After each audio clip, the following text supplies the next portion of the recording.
We choose to go to the moon in this decade and do the other things, not because they are easy, but because they are hard. Meet Palle Bo, a full-time traveler and digital nomad from Denmark on an epic journey around the world. At the age of 50, he made a bold decision. He sold everything, his house, his car, his furniture, and set out on a quest to visit every country in the world, documenting everything along the way. This is the Radio Vagabond. Hey, welcome to a brand new season of the Radio Vagabond. In this one, we're back in North America.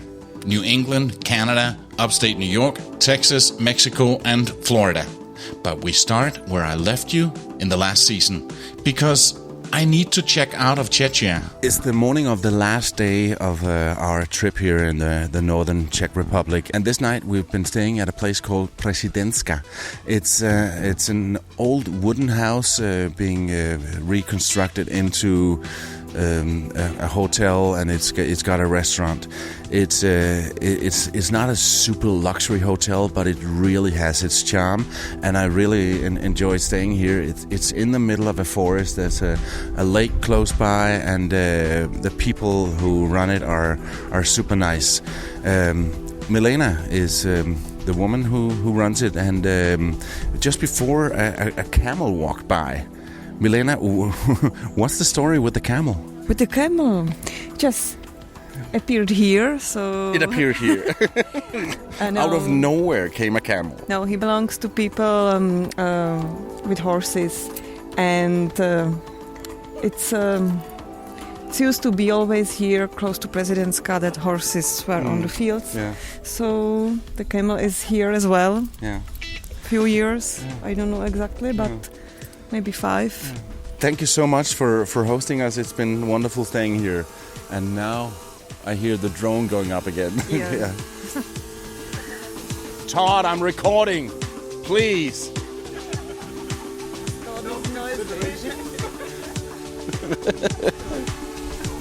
You have the sound.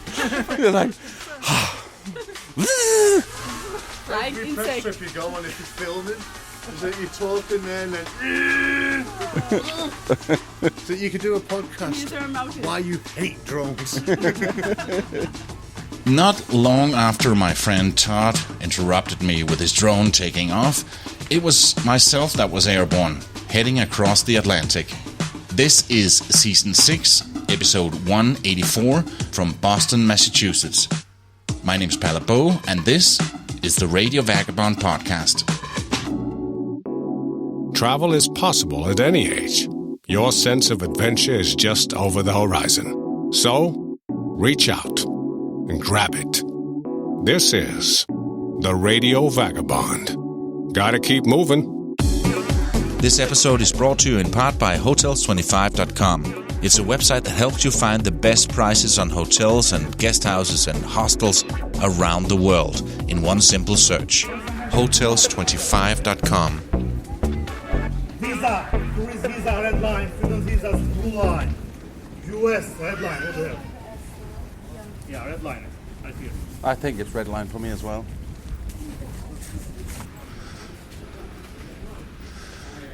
I'm back in the USA right now for yet another road trip. I just landed here in Boston, and I'm about to go through immigrations. 3 days ago, when I was sitting in the Czech Republic with a couple of the other travelers, we were talking about U.S. immigrations, and I thought I'd just be sure check that my ESTA to get into the U.S. was still valid. I was here last year, and I thought for sure it was valid for another year or so, but it ran out a month ago, so that was a good thing I checked, because I had to get on the computer right away and order a new ESTA. When I did, I got the message that it will take up to 72 hours before it went through, and that was 3 days ago. So a good thing I checked it. Oh my God. It went through and I got the approval this morning. I haven't used it yet. I think I might use it now, or maybe it's already in their system just with my passport number. But on the plane I filled out a piece of paper giving a lot of information again. And right now I did the same thing in the machine back there. And now I'm standing in line waiting to go through the actual immigration process where somebody's looking at my passport and talking to me and giving me a stamp and so on.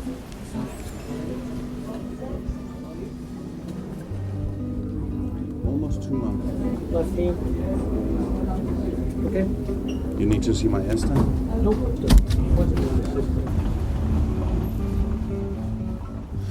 Now, that was easy. Now, all I need is the most exciting thing.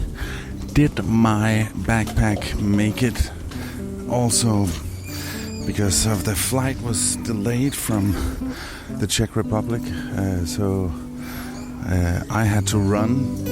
It's going to be exciting to see if my backpack also made it. Ah, there it is. Ah, great. You can follow Palebo on his Facebook page. Join the conversation about traveling and being a digital nomad. You can also see pictures, videos, and stories that don't necessarily make it into the podcast. Simply search for the Radio Vagabond. Here in Boston, I'm staying with a friend I made 2 years ago when I was at a travel bloggers conference in the Philippines. It was a similar trip to the one I just did in the Czech Republic with a small group of 5 or 6 people, and Brianne was one of them, and she lives here in Boston and said now that I'm coming here I can crash at her place this weekend, so that's what I'm doing. That's so funny. Hi. Oh, I'm good. I was like, okay, midnight. And then I was like, you're like, I'm ready for an Uber. I was like, oh, crap. Oh, that was quick. Damn it. I was like, jump in the cab. And then he went like a really long way, but it's fun. So this was easy. Yeah. Awesome. I travel light. I know you do. I know. Finally do. Yeah, easy flight? Oh, yeah. But apart from we were a little bit delayed getting out. Yeah.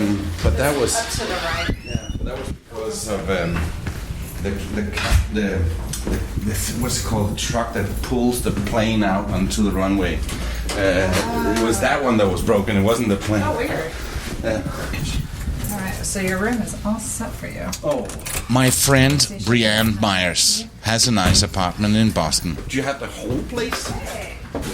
She lives alone with her adorable elderly dog, Lucy. That's the dog. Who took the trash? The next morning, we took Lucy for a walk. Some good audio right there. Okay, Brianne, now we're in the car. Where are we going? Okay, so we are in South Boston, which is called Southie, and we are on Day Boulevard, which runs along the bay. And we're actually going right now to a place called Castle Island, and it's a 400-year-old British fort that sits on a little peninsula, and so there's parks and bike trails and running trails and beaches, and near the fort right now is a playground.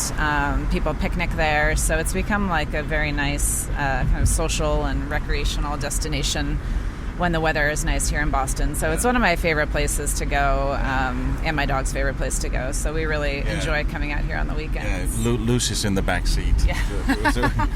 we might hear her panting. Yeah, she's very excited. Yeah. So, are you born and raised? Are you from Boston? No, I'm a transplant. So I have been here though for 10 years. So I'm from New Jersey originally, and then moved to Jersey girl. Jersey girl, exactly. So don't mess with us. So lived in Denver and for a brief time, and then went to graduate school in Washington D.C. and then moved up to Boston for a job, and I've been here ever since. And yeah, it's a really nice, it's a great city. It's very, it's smaller, it's more compact than New York City, but it still has a lot to offer in terms of, culture and nightlife and history. Of course, it has a really, really, important, it's a really important place in the founding of the U.S. and lots of museums and outdoor activities. So it's a really, I really like living here. I think it's a nice kind of mix of everything. And again, it's not too, big or busy or overwhelming. No, I do not know why, but I've always had that thing where I just felt that Boston would be something I would like. I didn't know much about it. Maybe it's from watching Boston Legal. I don't know. Cheers. Cheers. Everybody knows your name. Yeah, exactly. Yeah. I don't know. And people tell me it's the most European type city in the U.S. and I'm just gonna say that. Yeah. Yeah, it's very. It has the big cafe culture. With I think the museums and the bridges and the academic institutions. I think it has, and it's very old. So it's one of the oldest communities in the U.S. So I think it does have.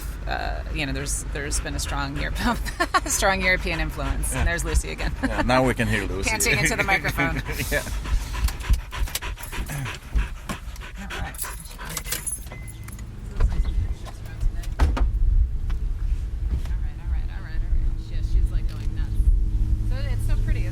It's so pretty.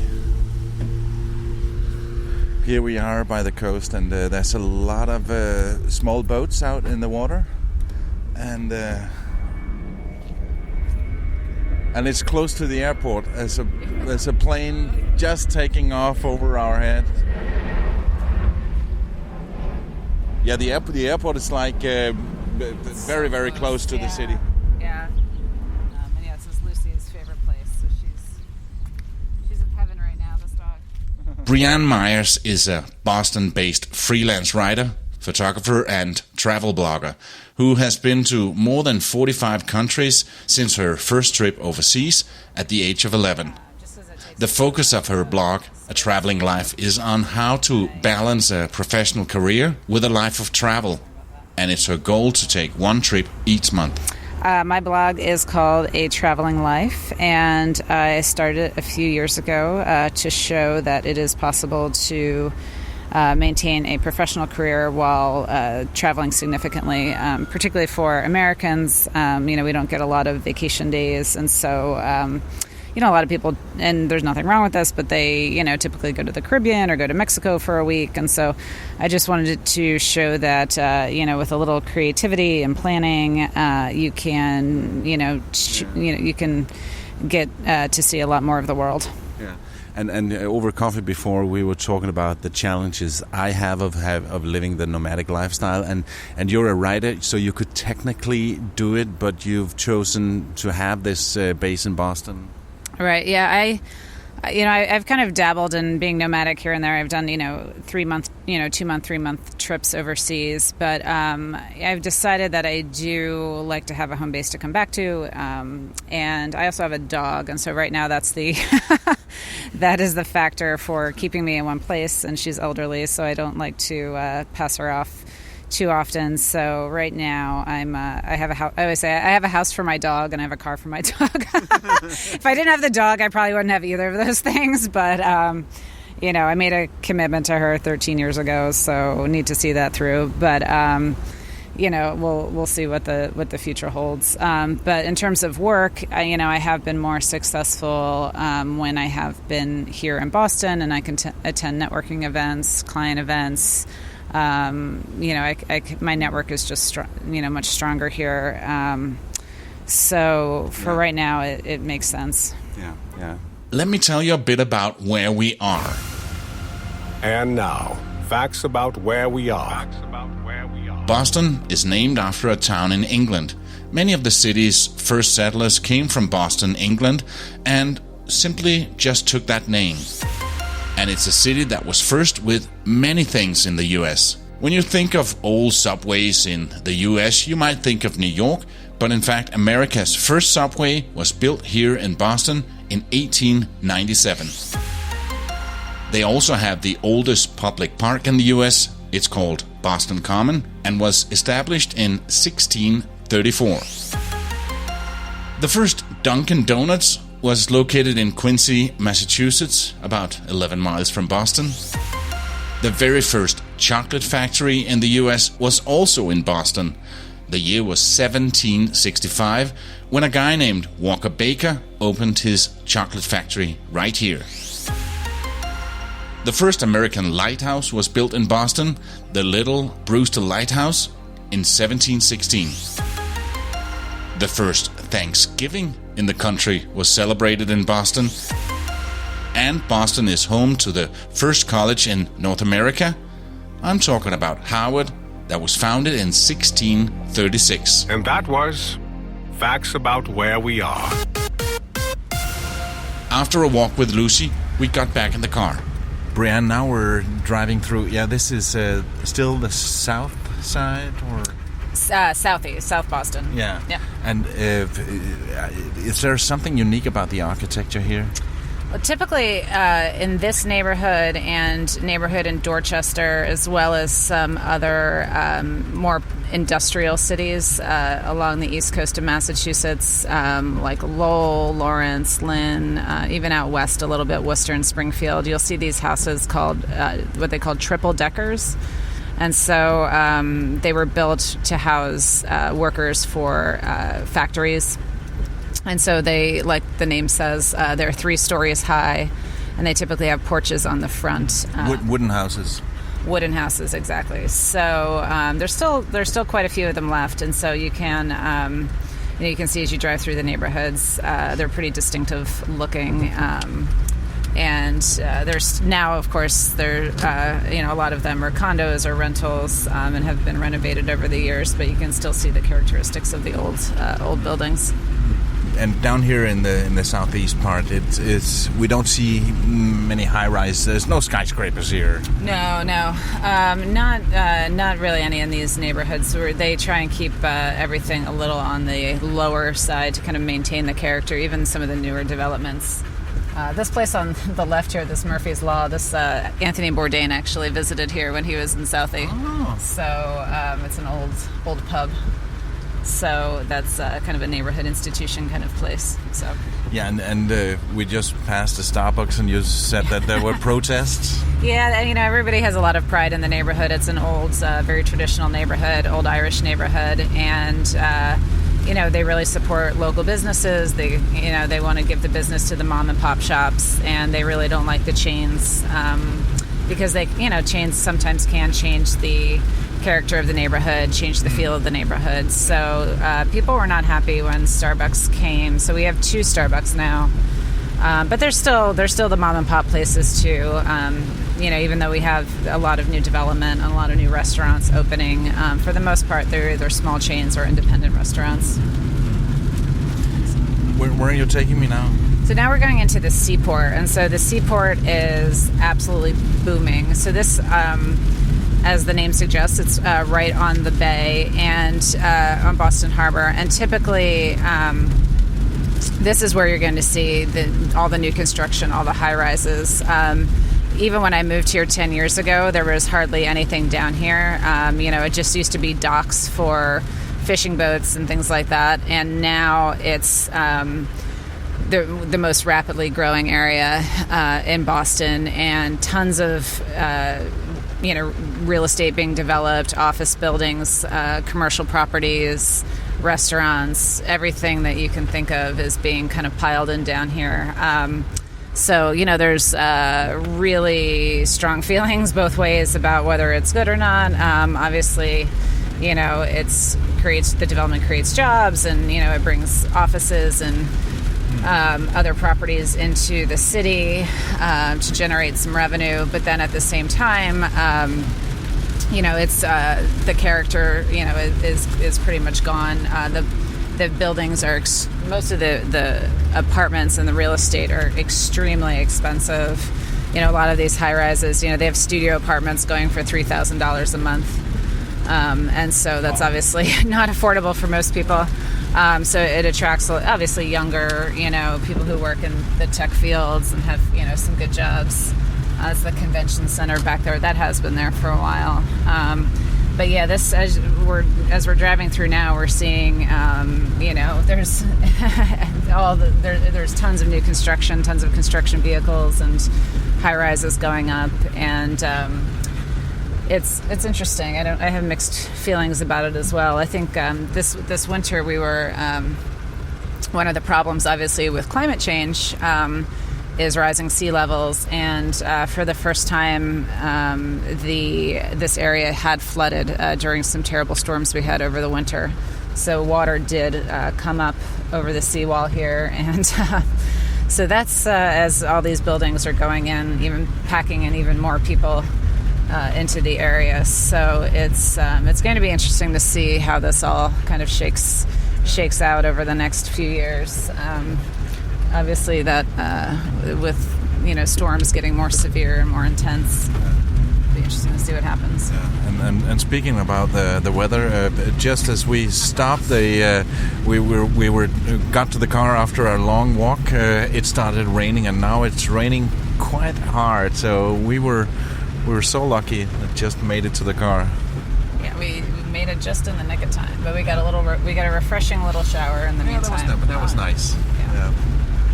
A few famous people come from Boston. Actor Ben Affleck, late-night host Conan O'Brien, actor, film producer, stand-up comedian and podcaster Bill Burr, and this guy. We choose to go to the moon in this decade and do the other things, not because they are easy, but because they are hard. Perhaps the most famous Bostonian ever, the 35th President of the United States of America, John F. Kennedy. So, they have a museum for him.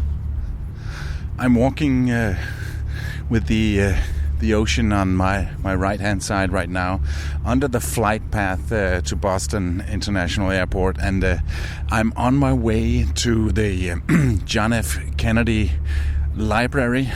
I think it's more like a museum of about JFK, who is from Boston. Almost all the American presidents in the past have their own library, and for some reason I can't really see a Donald J. Trump library anywhere. It just sounds wrong. The John F. Kennedy Presidential Library and Museum was opened in 1979 and is dedicated to the memory of the 35th President of the U.S. The 20-minute documentary film that you are about to watch was written, produced, and directed exclusively for the museum. It's a big building, 164 square feet, more than 15,000 square meters, beautifully located in a 10-acre park overlooking the sea. The library stands as a tribute to the life and times of John F. Kennedy. During the film, you will hear President John F. Kennedy's own voice telling the story of his early life and political career. After buying a $14 ticket, I did a tour and learned a lot about the life, leadership, and legacy of President Kennedy. Too often we hold fast to the cliches of our forebears. Very interesting and highly recommended. The ultimate destination for armchair travelers who are looking for inspiration to get out into the real world and let loose their wanderlust. This is the Radio Vagabond. Gotta keep moving. Life is short, and there is so much to explore. I won't let a second go to waste. Yeah, time goes fast. I better step it up now. Chances, cut some ropes. Ooh, ain't gonna wait much longer. There will be no sleep tonight. I'll chase my dreams while I'm still young and single. Nothing's gonna stop me, no. I have to run, 'cause life is now. So now we're driving through some of the construction here, just to kind of point out some landmarks. This is the Blue Hills Pavilion, where they have concerts. So it's a fun concert venue in the summer. You can sit on the, you have a nice view of the water. Yankee Lobster, great place for fresh seafood right off the right off the boat, pretty much. And then behind here is Harpoon Brewery, so it's one of our famous regional breweries. Obviously, there's Sam Adams is the most popular Boston brewery, but Harpoon's pretty famous too. So they have a fun German beer hall here, and you can get some big pretzels and take a tour of the operations, and they have lots of beers on tap, so it's a fun place to visit. Yeah. Let's turn around here. I can see you could get fresh seafood here, so close to the ocean. When I was in the Czech Republic, we were a group that were talking about going to a sushi place, and one of them pointed out, well, we're pretty far from the coast. How can the fish be fresh? Yeah. But yeah. But I didn't get sick. You're brave. Yeah, this is pretty popular. And another restaurant here, Legal Seafoods. This one is called Legal Harborside. Legal Seafoods is a popular chain of seafood restaurants started here in Boston. Actually, I believe the first location was in Cambridge, family-owned and operated chain of restaurants. This is the waterfront property here, but they have various locations in the U.S. But all of this has been developed in the past 10 years, all of these restaurants and apartment buildings and hotels. This is all new. So, it's one of those things, every time you come down here, something different, you see something different. And I've even, in recent times, gotten turned around and almost lost in a place that I know very well, just because you're so out of sorts from all of the new development. They have lots of events here in the World Trade Center. It's an event space, conferences. This episode is brought to you in part by Hotels25.com. Whenever you need a hotel anywhere in the world, go to Hotels25.com. Hotels25.com searches a bunch of the biggest hotel sites in one simple search. Hotels25.com. Next week on the Radio Vagabond. One of the things that brought Boston in the news in recent time was, of course, the tragic Boston Marathon bombings. Next week, I'll speak to Brianne about her experiences that day and the following week. So my dad was visiting, and wherever we go, he likes to be up front. He likes to be in the middle of the action, and so I was joking with him. I said, "Oh, you're going to push us up all the way to the finish line, or we're just going to be standing in all these crowds." And so I was being really negative about going. And then I'll take you to a place where everybody knows your name. Good afternoon, everybody. Hey, Norman. How you doing, Norm? You gotta give me a tall one in case I like it. That's next week, right here on the Radio Vagabond. My name is Palabo. See ya. Produced by RadioGuru.co.uk.